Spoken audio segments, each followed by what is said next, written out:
Hey y'all! Pokemon Crystal using only one Mischievous was a ghoulish good time, so this week, to wrap up the month of Halloween-themed challenges, I've got something special planned. What's the only thing better than a good costume? A great couple's costume! That's right, this week I'll be beating Pokemon Red using only one Nidoran Male, and Pokemon Yellow using only one Nidoran Female, at the same time, using the same controller. That's right, it's gonna be a bona fide rat race! As usual, the rules are I can only use each Nidoran in battle, and I can't use any trainer items in battle. By the way, if you like this kind of content and want to see more, be sure to subscribe and check out more of these videos on my channel. The Nidorans are known throughout the fandom as being the OG couple, the high school squeakhearts. In terms of the stats though, they are similar but different. Their base stat totals are only 2 points apart, but Nidoran Male has higher attack and speed, whereas Nidoran Female is bulkier and built to last.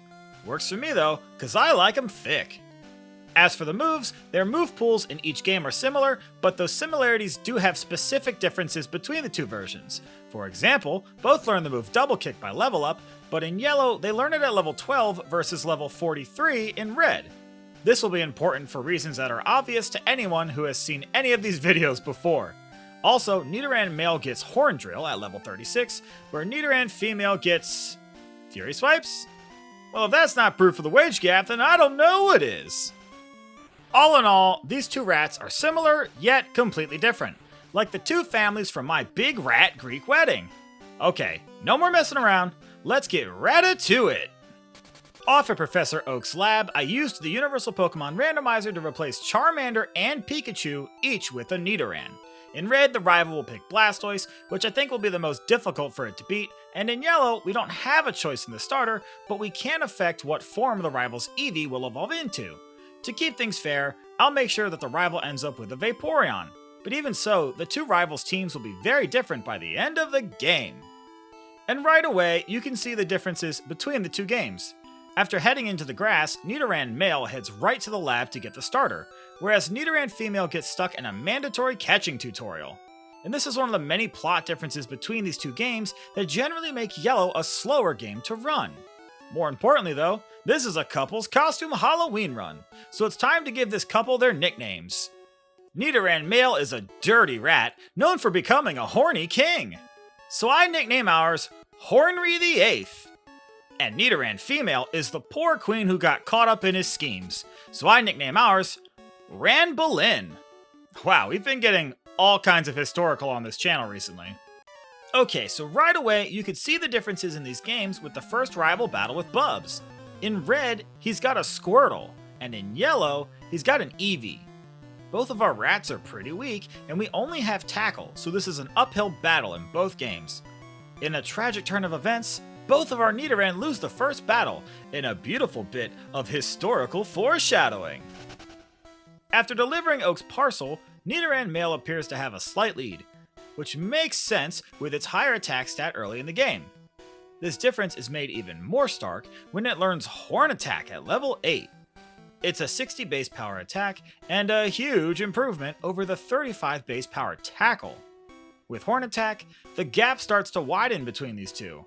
But you know what they say, mind the gap.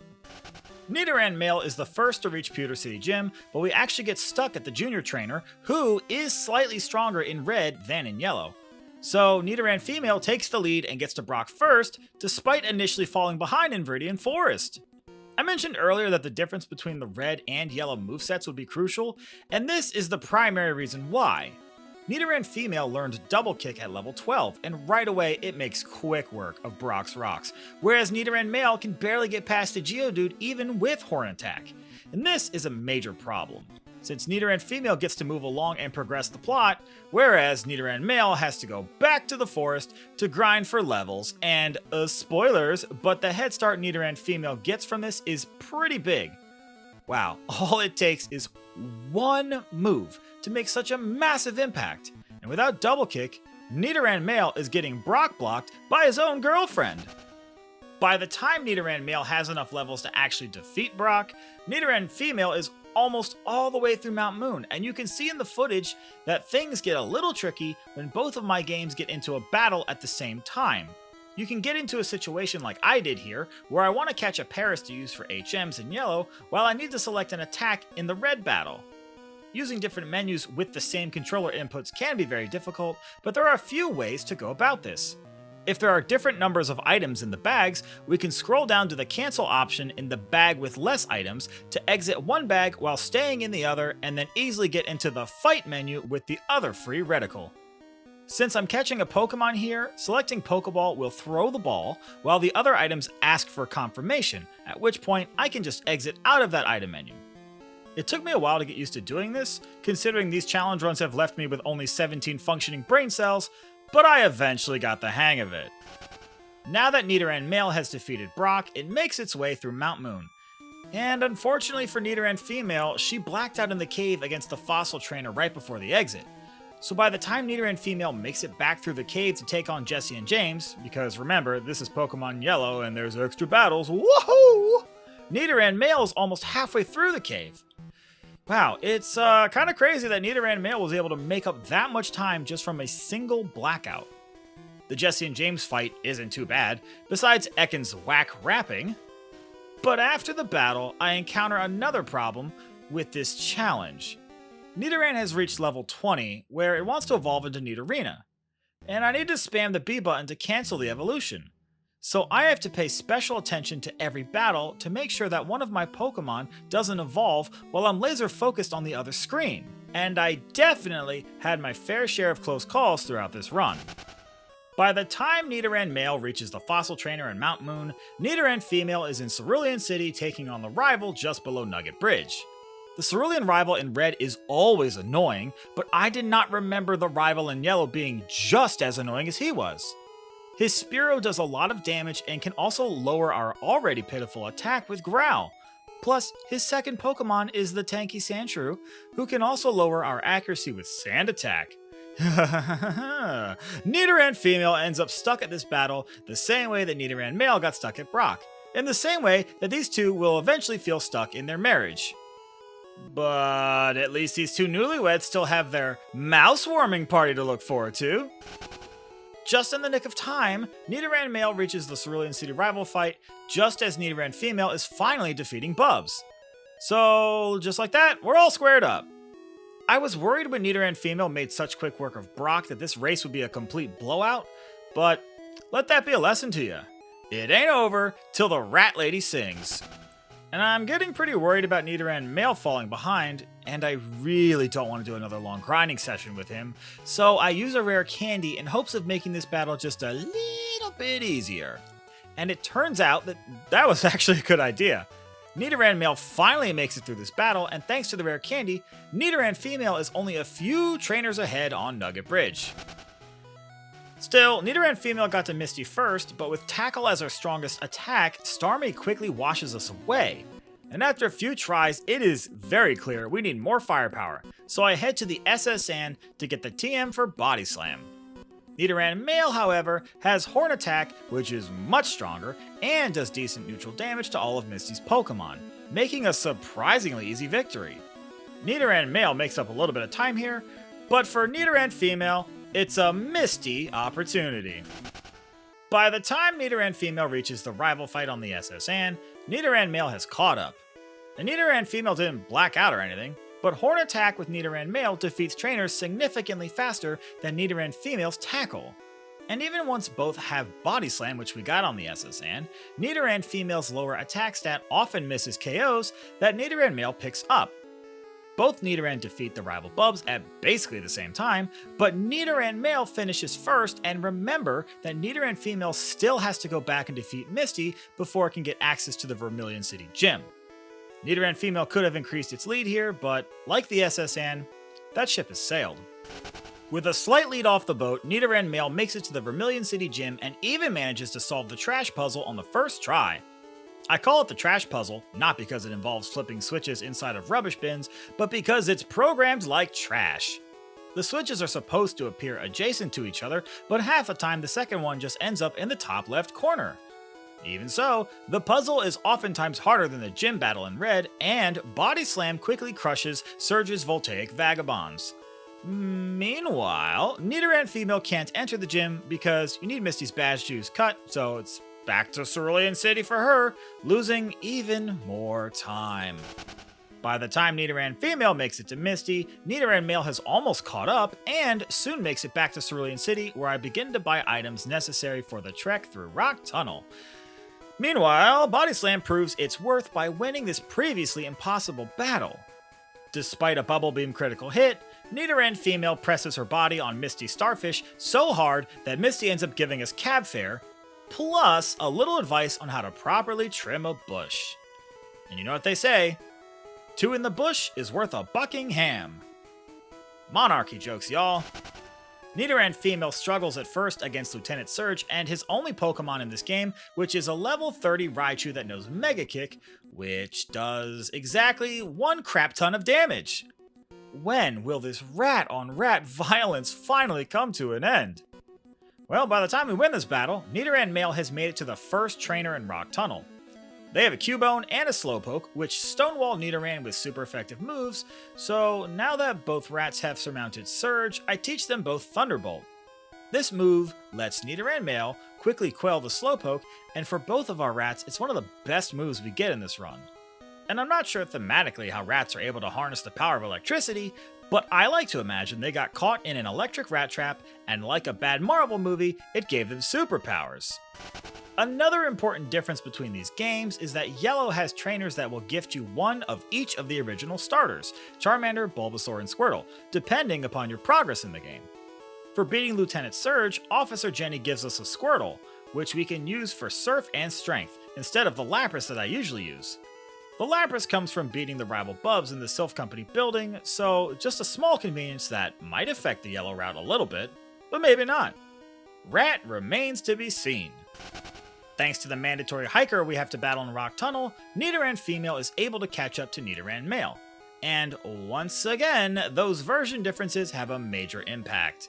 Nidoran Male only has normal moves to fight the hiker, who is basically the Brock battle over again except with 1 extra Pokemon, and oh yeah, they all know self-destruct. Nidoran Male repeatedly loses this battle, whereas Nidoran Female wins it on the first try because of Double Kick. So, once again, Nidoran Male is getting rock blocked, while Nidoran Female is off having a good time just living life. Nidoran Female makes it to the Pokemon Tower in Lavender Town, and Bubs' yellow team is starting to look a little cracked. We lose a couple times thanks to Sandshrew's Sand Attack lowering our accuracy, but it only takes a couple of tries before we're able to win, thanks in part to the small badge boost to attack and defense that we get from Fearo's Tail Whip. For those that might not know, these games have a fun little quirk where each time your stats are modified in battle, the boosts to your stats given by badges are reapplied. And since we have the Boulder Badge and Thunder Badge, our attack and defense are boosted by that Tail Whip. By the way, the game tells you that the Thunder Badge boosts speed and that the Soul Badge boosts defense, but like a skateboard in the 90s, it's totally flipped, yo. Oh hey, I wonder what Nidoran Male's up to right now. Oh no, it's still losing in Rock Tunnel, huh? Cool. By the time Nidoran Male finally manages to beat the friggin' Hiker of Doom, Nidoran Female is almost to the Celadon City gym leader, Erica. In yellow, Erica's Pokemon are significantly weaker, being both lower levels, while her Victory Bell and Vileplume have been unevolved into Weepinbell and Gloom respectively. They really can't touch our Poison Princess, so Ran Boleyn makes quick work of her team for a relatively easy Rainbow Badge. Meanwhile, Nidoran Male has finally made it to the rival fight with Bubs in the Pokemon Tower, and even manages to win it on the very first try, making up crucial time in the race. What's even better is that he hits level 36 and learns Horn Drill, a one-hit KO move that really comes in handy. Oh, and remember at the beginning what I said Nidoran Female's corresponding move was? That's right, Fury Swipes, which is vastly inferior. Thematically speaking, Ran Boleyn should move the learned Guillotine. And if you don't get why that's funny, then I guess the real joke is the American education system. By the time Nidoran Female gains access to the Game Corner Rocket Hideout, Nidoran Male is getting ready to take on Erica in the Celadon City gym. Of course, Nidoran Male is in Pokemon Red, so Erica's Pokemon are significantly stronger than in Yellow, but still, they're grass types, so they can't touch our little Poison Prince. The scariest move we have to deal with is Victory Bell's Wrap, which can immobilize us, but Body Slam takes care of that with a paralysis.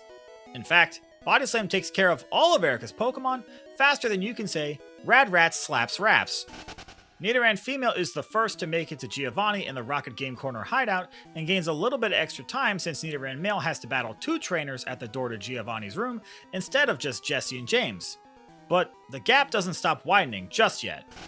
Nidoran Male struggles to beat Giovanni since, once again, we've got a team with 2 bulky rock and ground types, meaning we have to fight with the resisted Body Slam. And even with Body Slam paralysis helping us out, we have to reset multiple times before successfully winning. By the time we beat Giovanni and make it to the Pokemon Tower again, Nidoran Female has already defeated the Spirit of the Marowak and just has to defeat Jesse and James to get the Pokeflute from Mr. Fuji. This is yet another time save for Nidoran Female, since Nidoran Male has to fight 3 Rocket Grunts to get the Pokeflute from Mr. Fuji, so that's 2 more extra battles exclusive to the Red version. I think I'm going to start calling any disadvantage exclusive to the Red version a Code Red. Yeah, I think I'll mount and do that. The middle part of this game was a real struggle for both of our Royal Rats. Neither one could stand a chance against Koga, despite him having very different teams between the 2 versions. Red Koga has his usual exploding Weezing, and Yellow Koga has 3 Venonats and a Venomoth, but they all know Psychic, which absolutely obliterates Nidoran Female. Without beating Koga, I can't use Surf, so it's either him or the fight with the rival Bubs in the Sylph Company building. And you can see how well that turned out. Both Bubs' teams have a Psychic Pokemon that absolutely destroys these 2 poison types. You'll notice too that this is even after we've gone out of our way to battle as many available trainers possible to level up substantially. This part is absolutely miserable. Our Nidorans get hit so hard by Psychic, you can hear their spines snap, crackle, and pop, just like Mice Krispies. And after getting absolutely nowhere with Bubs, I sent Nidoran Male back to fight Koga, desperate to just make any kind of progress. After chewing things over for a while, I finally have the knowledge of how to beat Koga. Meanwhile, Nidoran Female is off grinding against trainers on other routes. Nidoran Male takes a smokescreen from Koga's lead coughing, and I then proceed to miss a multitude of attacks throughout the battle. And things look desperate, but I somehow managed to make it to the Weezing, albeit with little scant health to show for my trouble. In a show of absolute desperation, I use Horn Drill, a horribly inaccurate move despite the earlier smokescreen, but thankfully Koga uses an X attack instead of self-destruct, and Nidoran lands a Horn Drill to win the battle. It's an absolute miracle, so praise the Lord! Although, I guess it's Halloween, so hail Satan! The bad news isn't over for Nidoran Female though. She still can't come even close to beating Koga, and Nidoran Male is well on its way to beating the rival Bubs in the Sylph Company building. With a critical hit on the Pidgeot, we managed to get to the Alakazam with full health, which is enough to take a Psybeam and KO in return with Body Slam. Thunderbolt is a 2-hit knockout on the Blastoise, and Bubs goes for a withdrawal to boost defense, letting us win the battle. Maybe next time, Bubs should try boosting his brain power with today's sponsor, Psych! Yeah, right, what kind of numbers do you think I'm pulling on this channel I can get a sponsor? I barely get enough views to buy my grandpappy his Werther's Originals. With Nidoran Male's success against the Sylph Company rival fight, I decide to send Nidoran Female into the Lion's Den to try defeating Bubs, lest the gap between these 2 star-crossed lovers widen even further. But it's not going well for Ran Bellin, and we keep getting knocked out by the Kadabra.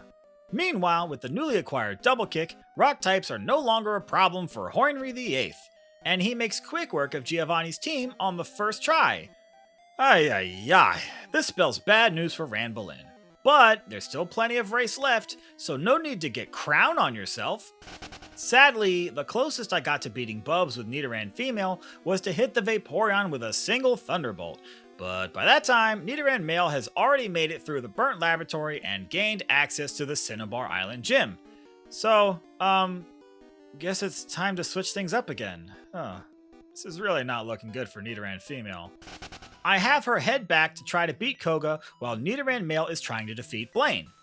Blaine is surprisingly putting up a pretty good fight. In fact, many times I lost to Rapidash's Fire Spin or Arcanine's Fire Blast.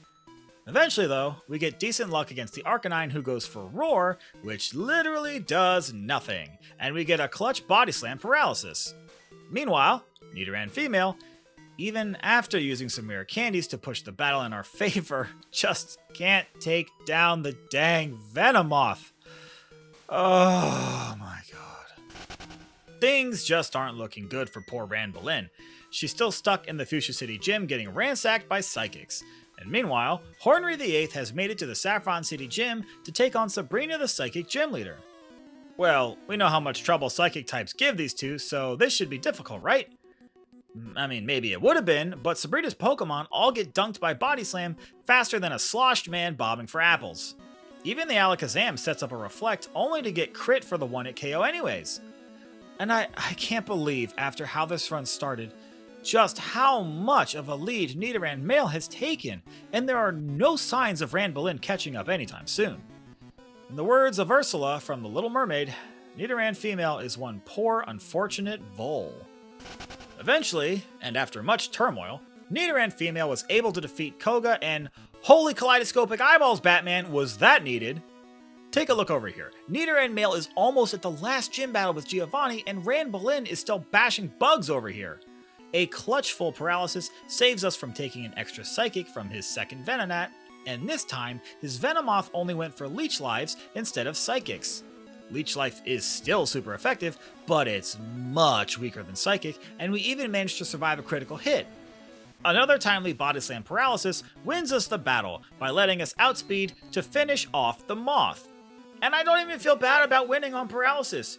Koga has been shoving my face in the mud for the past hour like a dirty peasant, so I say, serfs him right. Finally though, there's good news for Nidoran Female. And no, it's not that it's gotten any better, it's just that once again, Nidoran Male is stuck at Giovanni. It's not the rock types either. No, for once it's the Doug Trio. It outspeeds Nidoran and slams us with Dig, and even supposing we survive, it's usually with little to no health left to fight the rest of the battle. Meanwhile, Nidoran Female is having a much easier time with Blaine than her horny counterpart did. Blaine's team in yellow is arguably stronger, yet his strongest Pokemon Arcanine spams Reflect repeatedly and then at the last second lands a huge critical hit takedown to almost take us down. I didn't think he could use anything besides Reflect. I was under the impression that this Blaine still had the good AI, but I guess it's my fault for not reading the fine prints. After several resets against Giovanni, I teach Nidoran Male the TM for Blizzard. It's incredibly good versus Giovanni's team, and it helps tremendously. Still, our base 40 special stat is so bad that not even the strongest ice move in the game can one-hit KO all of his Pokemon. The good news is that getting to Rhydon is basically a guaranteed win thanks to Giovanni's AI, making him use Fissure because he thinks it's super effective. Fissure will always fail if it doesn't go first, so our faster rat is unaffected. Meanwhile, Nidoran Female is struggling to make a dent against Sabrina's team of the Abra evolutionary line. Come on, Nidoran Female, you were making such good progress in catching up. Now's not the time to hit a Cornwall. Thankfully for Nidoran Female, it's able to make up a little bit of time thanks to Nidoran Male stumbling at the same roadblock, the Alakazam.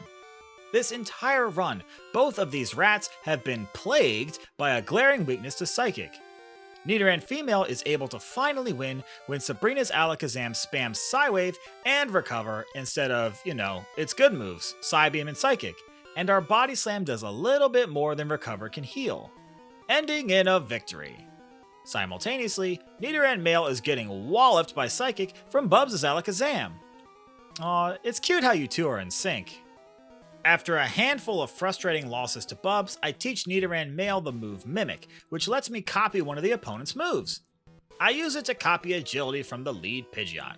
Because of that old good AI that Bubs has, his Pidgeot will only use Agility since he thinks it's super effective, leaving us free to mimic it and use 3 Agilities of our own.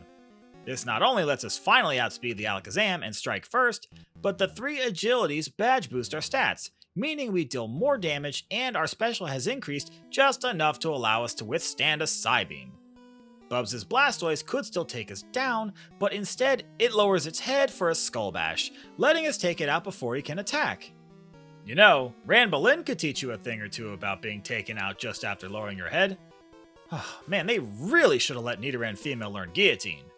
Although, I guess it would make more sense for Hornry VIII to be the one using Guillotine on Ranbelin, but let's be honest, Horndrill is much more suited to him. After all, Horndrill having too much beepy is the whole reason Henry VIII kept getting himself into all that trouble. That guy sure was a knucklehead. What with all the murders.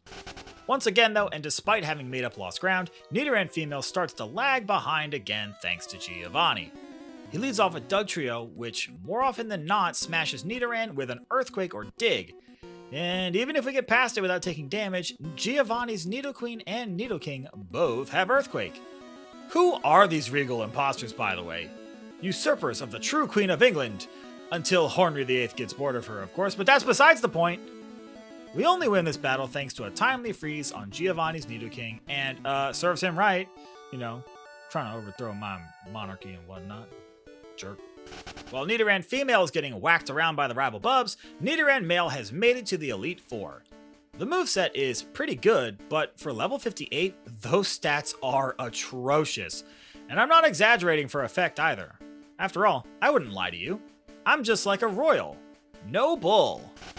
The Elite Four battle with Lorelei is about what you would expect if you've watched any of my previous videos.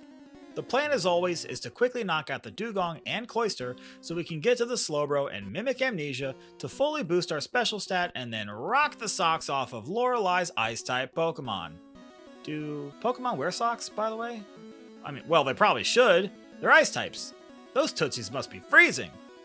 Meanwhile, Nidoran Female finally gets a good roll of the dice and manages to get a battle where Kadabra goes for Reflect twice instead of actually attacking us. And with that, Nidoran Female is finally able to pick up the win and begin to make its way to the Elite Four. Back with Nidoran Male, the strategy against Bruno is basically the same as Lorelei. We use Mimic to copy Harden from the lead Onix and maximize our defense. This not only lets us withstand Bruno's physical attacks, but also gives 6 additional badge boosts to our special stat. This means our Thunderbolts and Blizzards hit that much harder. And this one, as usual, is an easy win, and Nidoran Male continues to push towards the endgame with a substantial lead on Nidoran Female. There's just one little problem, and as always, it's Agatha. She is the absolute worst. Her ghost Pokemon just spam the most annoying of moves imaginable: Confuse Ray, Hypnosis, Dream Eater, and Nightshade. And you're gonna see here that the first attempt against her, it wasn't even close. Not even Mimic is all that useful here. We have to spend a turn to use it, and the best move we can copy is Nightshade. This is where the pain resides, y'all, in Agatha's dungeon. Oh my god, I hate this stupid hag. I wish she would just drop dead already. Well, you know, on second thought, I probably shouldn't say something like that. That's a really harsh sentiment, and nothing to be thrown around lightly. Nidoran Male is completely stalled at Agatha, but in the meantime, Nidoran Female has caught up to the Elite Four, and with significantly more levels. Her attack and speed stats aren't much higher though, which is a testament to the difference in their stat distribution being offensive versus defensive. I'm pretty stuck at Agatha with Nidoran Male, so instead of resetting after every loss, I've started feinting to keep the experience so that he can get some much needed levels. Meanwhile, Nidoran Female is having some trouble with Lorelei, because unlike in Red version, her Slowbro has Psychic, so it's not free to Mimic Amnesia and then Sweep.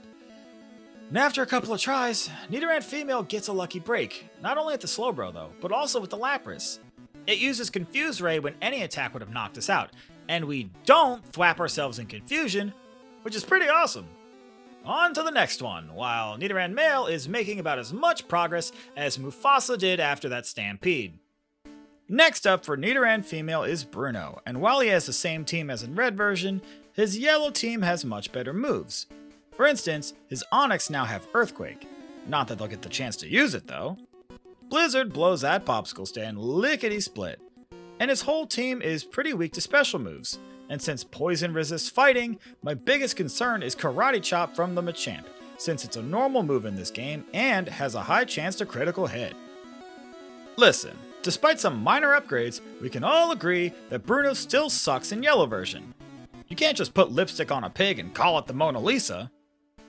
Well, here we are. Nidoran Female has somehow caught up to Nidoran Male. Despite a huge late game advantage, the gap is closed, and after spending a long time in different points of the games, it's time for these two royal rats to duke it out for the lead. Here on the screen, you will see what at first appears to be someone having a seizure all over the controller. What's actually happening is that I'm trying to get the two games to desynchronize. By rapidly pressing the start button to open and close the menu, I eventually will be able to get the menus on opposite cycles, since these two games actually render inputs and graphics at slightly different rates. But enough of that technical mumbo jumbo. Both of my rats lost to Agatha on that attempt, so I do another round of that seizure cycling to get back into the menu to restore Ranbolin's beepy. And then I call an audible. I go ahead and teach Nidoran Female the TM for Substitute. It's a move that cuts your HP by a quarter and creates a substitute with HP equal to that which was deducted. And the substitute will take damage in place of your Pokemon. The substitute can even block certain status moves, but it will fade once its HP reaches 0. In fact, it's the status blocking effect that I'm really interested in, being able to block Confuse Ray and Supersonic, because not having to flip a coin just to attack every turn is huge against Agatha. With the advantage that Substitute provides, you can see just how much farther Nidoran Female gets than Nidoran Male on her first attempt, and I'd say, so far in fact, that she actually wins the battle against Agatha on the second attempt. Substitute prevented confusion throughout the battle, and the two substitutes that we created blocked a Dream Eater and Psychic that would have knocked us out otherwise. We clutched things out thanks to a timely Blizzard Freeze on Agatha's final Gengar, but Nidoran Male can't complain. Substitute is the most expensive Game Corner prize TM, and I had to spend basically all of our money in yellow to afford it. Nidoran Male got such a big lead by repeatedly losing tough battles throughout the run while keeping the experience instead of resetting, which did help to gain levels, but at the same time, losing battles depletes your money. So there's no way we could have afforded it on top of the few vitamins that we desperately needed for extra stats. And I don't want to hear any belly aching about me mismanaging money.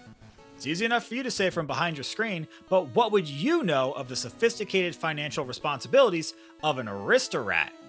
Still, I can't help but feel bad for Hornery VIII here. He's been struggling so valiantly to beat Agatha, yet Ramblin marches in and cleans up shop just like that.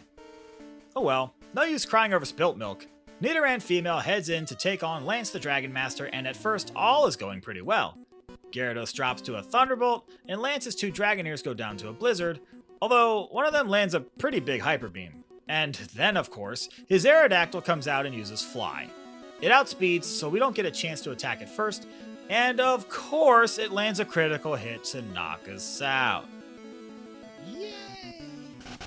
On the very next attempt, I make sure to set up a substitute against the first Dragonair, which will help to prevent critical hit shenanigans in the future. The second Dragonair breaks our substitute with several Wrap attacks, and if you want my 50 cent on the matter, that's pretty whack, yo. I set up another substitute and take out the Dragonair, only for the Aerodactyl to break it with a Hyper Beam. And fun little tidbit, just like knocking out a Pokemon with Hyper Beam in this game skips the recharge turn, the same goes for breaking a substitute with Hyper Beam. Good thing it follows it up with a much weaker Wing attack, which lets us knock it out. And after that, the Dragonite falls to a Frosty Blizzard, and we've made it to the champion. Meanwhile, Nidoran Male is still not able to beat Agatha. This is awesome. This challenge was fun. This challenge is fun. Not a huge mistake. Not a huge mistake. Come on, Agatha. Just let me win already. Oh, I lament the day I ever decided to do this. Well, it's finally time to take on the champion with Nidoran Female, and I can't believe just how much time Nidoran Female has been able to make up during this race. Unfortunately though, the champion in yellow is notoriously harder than his red counterpart, so we'll just have to hope for the best.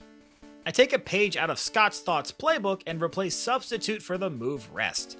It's that pesky move that Dugong uses to restore its health while sleeping for 2 turns, during which we're completely vulnerable, like being caught in a rat trap. The idea though is that we'll be able to heal off damage once we get to one of Bubs' less threatening Pokemon, but first we have to make it past the Alakazam. And there's no way we survive a Psychic, so that's gonna be tough. A few attempts later though, an Alakazam not only goes for a Psybeam, but it doesn't critical hit, and Body Slam gets the paralysis to cut the Psychic Fox's blistering speed. We knock it out on the follow-up attack, and then Exeggutor comes out. And the worst thing it can do is use Stomp, so it's the perfect time to heal with Rest. Being asleep with Rest also protects us from being put to sleep with Exeggutor's Hypnosis, which is much worse than the guaranteed 2 sleep turns that we take from resting.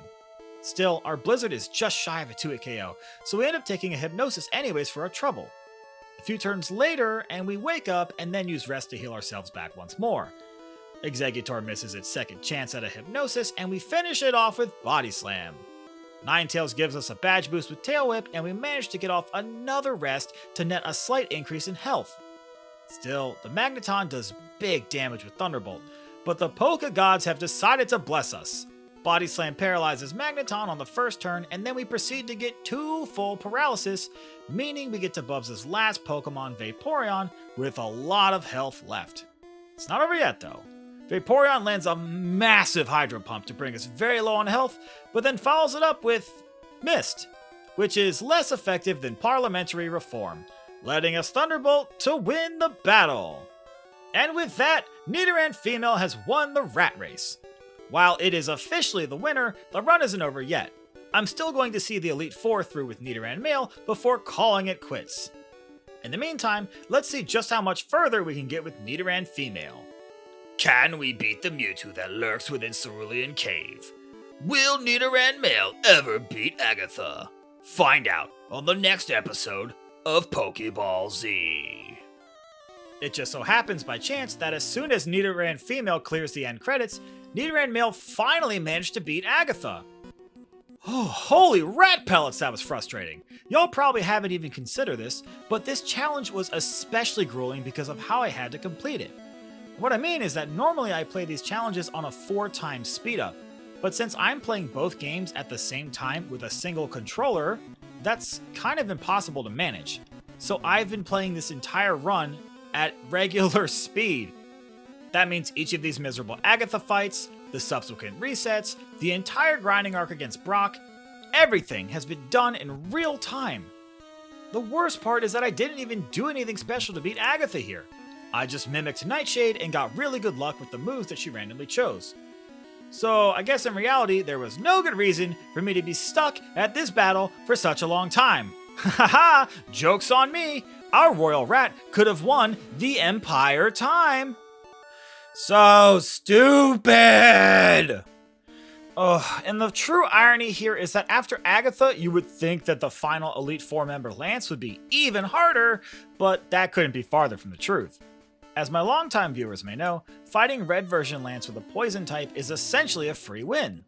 His good AI has his Dragonair and Dragonite spam their Psychic moves Agility and Barrier respectively, because he thinks that they're super effective. But they're status moves, so they can never actually damage Nidoran, and we're free to use Mimic to copy Agility, not only for the speed, but also 3 additional badge boosts. And after that, Blizzard makes quick work of Lance's team, and I'm honestly crestfallen. After such a punishing Poltergeist gauntlet, this easy win is like an old Arabic king. Insultin'! Finally, it's time to take on the champion, our rival Bubs. His red version team may be slightly easier than the one in yellow, but this is still no walk in the park. I heal our health and restore my pee-pee, and then head into the battle with the rival Bubs. His lead Pidgeot isn't much trouble, but it does often chip our health with Wing Attack or Mirror Move, and any damage is too much damage against Bubs' Alakazam. It can knock us out with a Psychic even from full health, so guess what? That's right, I got stuck on this battle for a while.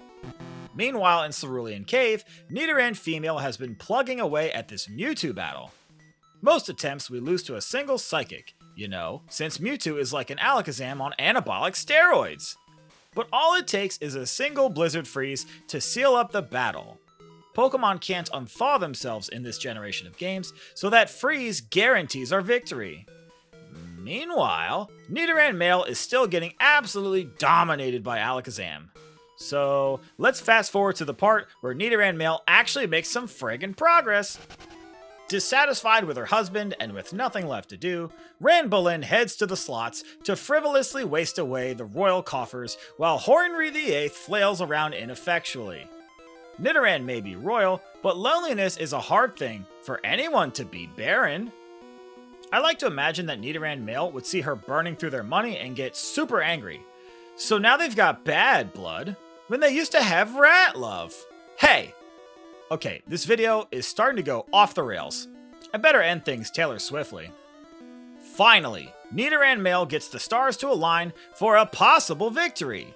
Alakazam uses Psybeam and then follows up with 2 Reflects. This lets us Mimic to copy Recover and knock out Alakazam with 2 Body Slams. After that, Rhydon hits us with weak Stomps and Fury attacks, and we spam Recover and the ineffective Thunderbolt not only to restore our health, but also to stall for turns and give Rhydon chances to use Tail Whip and Leer to badge boost our stats just a little bit. Rhydon gives us an extra badge boost, which will be key to winning, but more on that in a second.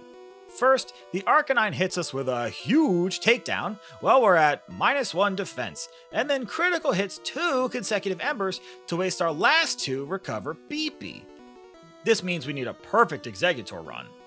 Blizzard with the extra badge boost to special is just enough to 2-hit KO, but if it puts us to sleep with Hypnosis while we have -1 defense and no ability to recover, we're done for. It misses the first Hypnosis, and then we miss our second Blizzard, but then it misses its second Hypnosis. After that, the only thing standing between us and the sweet release of turning off this console is the Blastoise. Thunderbolt does a massive amount, more than enough for a 2-hit KO, and Blastoise goes for Bite. Apropos, since another Thunderbolt makes Blastoise bite the dust. And with that, the challenge is finally over! Both of our royal rats have finally finished the race, and while it looked like Ranbelin was about to lose her head, Henry VIII really screwed the pooch at the end there. I guess what I'm trying to say, in a crown-about sort of way, is that through perseverance and hard work, you too can dismantle the Ratriarchy. Well, as always, I want to thank you for making it to the end of this video. These videos are a lot of fun, but also a lot of work, this one especially, so I really do appreciate it. There's a playlist on my channel where you can find the rest of my Pokemon Challenge videos if you want to check those out as well. And if you like this kind of content and want to see more, be sure to subscribe and enable notifications so you'll know right away the next time one of these episodes is uploaded. And if you want early access to these videos and to have your name listed in the credits, consider becoming a member or also joining on Patreon. And let me know in the comments what other Pokemon you want to see, and I'll probably do it. With Halloween behind us, it's time for things to get back to normal.